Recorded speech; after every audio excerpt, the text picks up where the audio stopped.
$28,000 a year.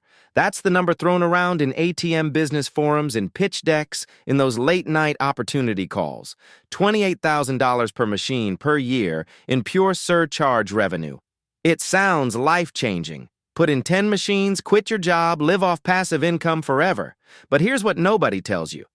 The vast majority of ATM placements don't come anywhere close to that number. And the people who deploy machines based on projections alone, they're the ones financing machines that sit there, collecting dust, bleeding them dry on maintenance and wireless fees while they wait for foot traffic that never shows up.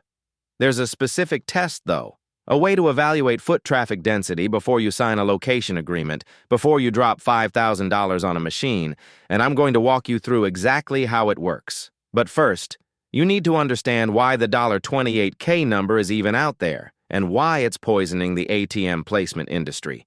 So where does the $28,000 figure actually come from? It's simple math. Take an average surcharge of $3.50. Assume 6 transactions per day. Multiply by 365 days. That gives you roughly $7,665 per year in surcharge revenue. But then the pitch goes further. They say, well, if you place it in a high-traffic spot, you might get 15, even 20 transactions per day. 20 transactions at $3.50 surcharge, 365 days a year, that's $25,550. Add in some interchange revenue, and boom, you're at $28,000. The problem? That 20 transactions per day assumption is absolute fantasy for most locations. Let me put this in perspective. 20 transactions per day means one transaction every 48 minutes in a 16-hour operating window. That sounds reasonable until you realize that most people passing an ATM aren't withdrawing cash. Studies from the ATM Industry Association show that the national average for a good location is somewhere between 3 and 7 transactions per day. Not 20, 3 to 7. So let's redo the math with real numbers. 5 transactions per day at $3.50 surcharge, 365 days. That's $6,387 per year. Now subtract your costs. You've got the cost of the machine itself, amortized over 5 years, so maybe $1,200 per year. You've got cash loading, either your time or paying a service, maybe $200 per month if you're paying someone. Wireless communication fees, about $25 per month. Maintenance and repairs, set aside $50 per month. That's roughly $4,500 a year in costs against $6,387 in revenue. So your net profit is closer to $1,887 per year, per machine. That's a far cry from $28,000. And here's where it gets worse. If your location underperforms even slightly, say 3 transactions per day instead of 5, your surcharge revenue drops to $3,832 per year. Now you're barely covering costs, maybe even losing money when you factor in your time. So why do so many people get sucked into bad placements? 3 reasons. First, they trust the location owner's traffic estimates. A bar owner says they get 500 customers a night. That number is almost always inflated, sometimes double or triple the actual count. Second, they confuse foot traffic with ATM traffic. 100 people might walk past your machine. But if 95 of them have Apple Pay, a credit card, or cash already in their pocket, they're not using your ATM.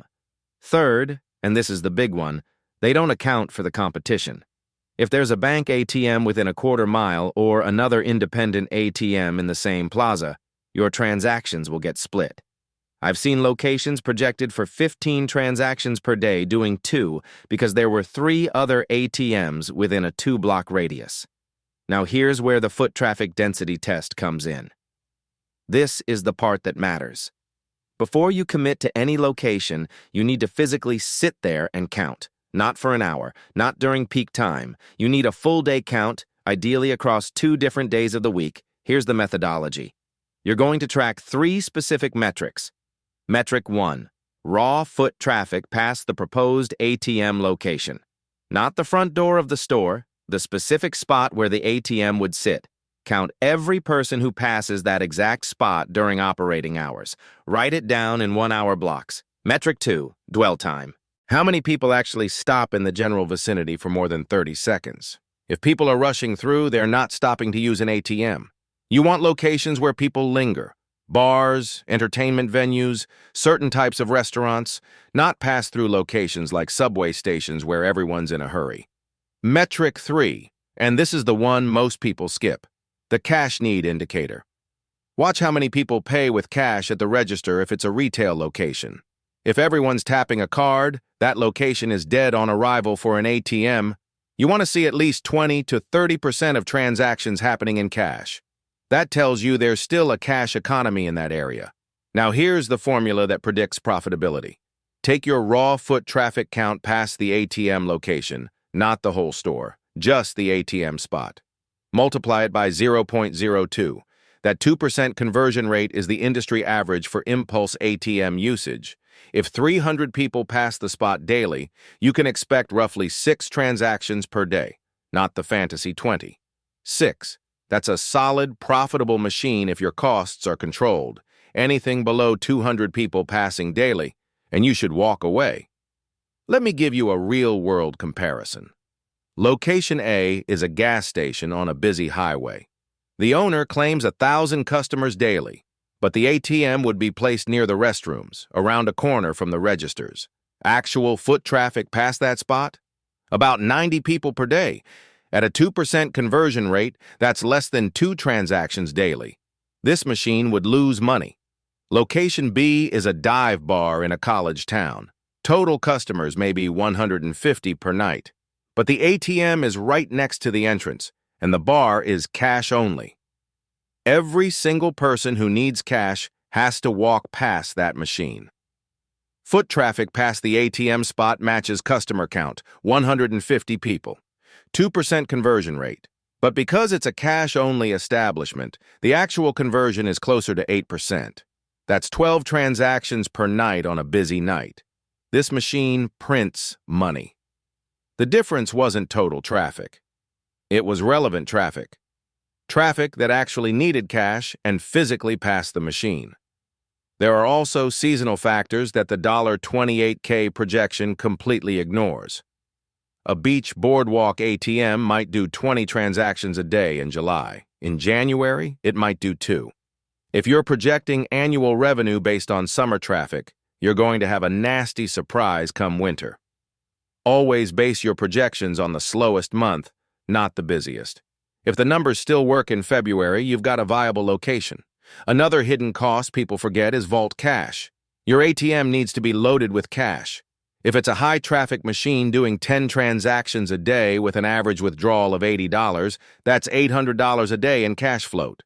If you're managing 5 machines, you need $4,000 in working capital just sitting inside those machines at any given time.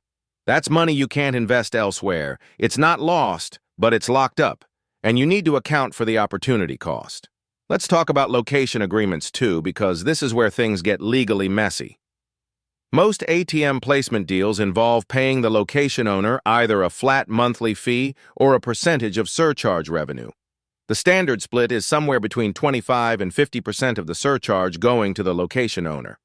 If you agreed to a 50-50 split because you were desperate for the location, your $3.50 surcharge just became $1.75.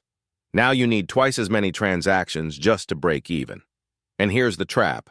Location owners know when your machine is performing well. If you negotiated a great deal on a location that suddenly gets busy, expect them to come back and renegotiate.